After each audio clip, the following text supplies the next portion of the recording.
Dear 10th standard students, இன்றைக்கி நம்ம என்ன பார்க்க போகிறோம் அப்படின்னா எக்ஸசைஸ் 4.2ல் சம் நம்பர் 7 கிவன் பாருங்கள்.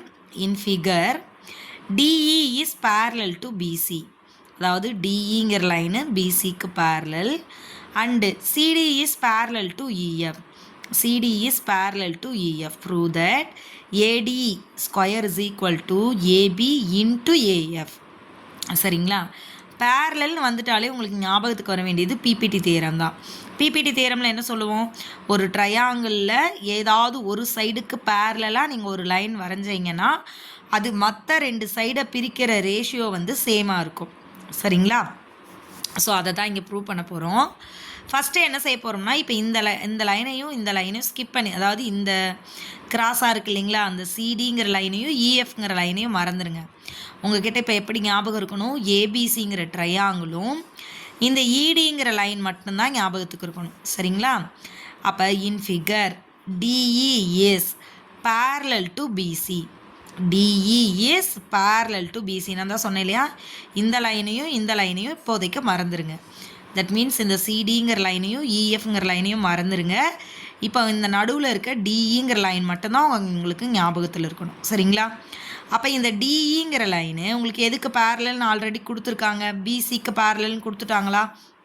அப்போது இந்த ட்ரையாங்கிளில் DE is parallel to BC and EF is parallel to CD. இது கிவன் கொடுத்தது. இப்போ ஏபிசிங்கிற ட்ரையாங்கிள் எடுத்துக்க போகிறீங்க.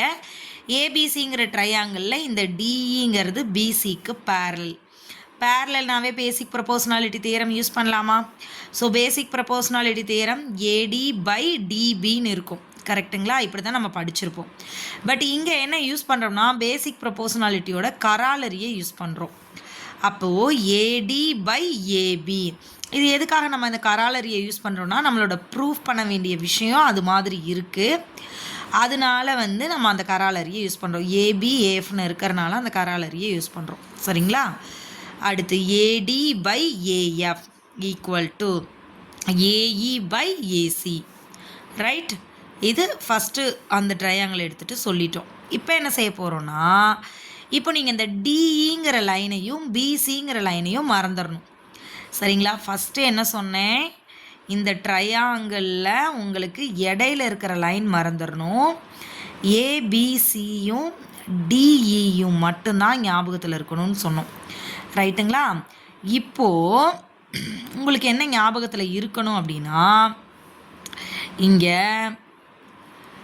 ஏபிங்கிற லைனும் அந்த டிஇங்கிற லைனும் மறந்து போயிடணும். ஸோ ஏஎஃப் டிசிஇ இதுதான் ஞாபகத்தில் இருக்கணும். ஏஎஃப்டிசிஇ தான் ஞாபகம் இருக்கணும். இந்த பிசி மறந்து போயிடணும், அதாவது இந்த லைனை மறந்து போயிடணும், அதே மாதிரி டிஇங்கிற லைனை மறந்துடணும். சரிங்களா? இப்போ இந்த ட்ரையாங்கிள் எடுத்துக்கிட்டிங்கன்னா இஎஃப் இஸ் பேரலல் டு சிடியா? பாருங்கள், EF is parallel to CD. அப்போது இங்கே என்ன பண்ண போகிறோம் அப்படின்னா, அந்த பிபிடி தியரத்தோட கராலரி தான் யூஸ் பண்ண போகிறீங்க. அப்போ என்ன கிடைக்கும் உங்களுக்கு? AF by AD. AF by AD equal to AE by AC. ரைட்டா? இப்போ ஈக்குவேஷன் 1ஐயும் 2ஐயும் பாருங்கள். உங்களோட ரைட் சைடு ஈக்குவலாக இருக்கா? ஸோ லெஃப்ட் சைடு ரெண்டு ஈக்குவேட் பண்ணலாமா? அப்போ என்ன கிடைக்கும்? AD by AB equal to AF by AD. Cross multiply பண்ணிடுங்க. அப்போ AD into AD equal to AB into AF. AD into AD ஸ்கொயர்னு எழுதிக்கலாமா? இதானே ப்ரூவ் பண்ண வேண்டியது. நீங்கள் இந்த பிக்சரை மட்டும் கிளியராக அண்டர்ஸ்டாண்ட் பண்ணிக்கிட்டிங்கன்னா இந்த சம்மு ரொம்ப ரொம்ப ஈஸி. ஜஸ்ட்டு பேசிக் ப்ரொபோர்ஷனாலிட்டி தியரம் மட்டும்தான் அப்ளை பண்ணுறோம். சரிங்களா? Thank you students.